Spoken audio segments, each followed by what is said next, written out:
జరుగుతున్నటువంటి పార్టీ కార్యక్రమాల గురించి కానీ ప్రతి ఒక్కటి డిస్కస్ చేసేటువంటి డైరెక్ట్గా మీట్ అయ్యేటువంటి పద్ధతి జిల్లా అధ్యక్షుడికి ఉంటుంది.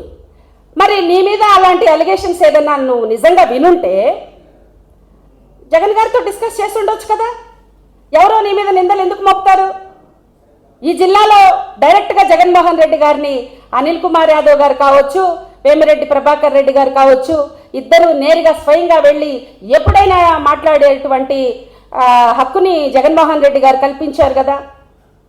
మరి అలాంటిది ఏదైనా ఉంటే ఎందుకంటే అబద్ధాలు చెప్తారు? నెల్లూరు నగరంలో ఈ రోజుకి రాష్ట్ర స్థాయి పదవుల్ని రానికుండా ఎవరు అడ్డుకున్నారో జిల్లా పార్టీ అధ్యక్షులుగా ఆయనే సమాధానం చెప్పాలి. ఎందుకు ఒక మైనార్టీ బిడ్డకి టికెట్ ఇస్తే పార్టీకి రాజీనామా చేశాడు ఆయనే సమాధానం చెప్పాలి.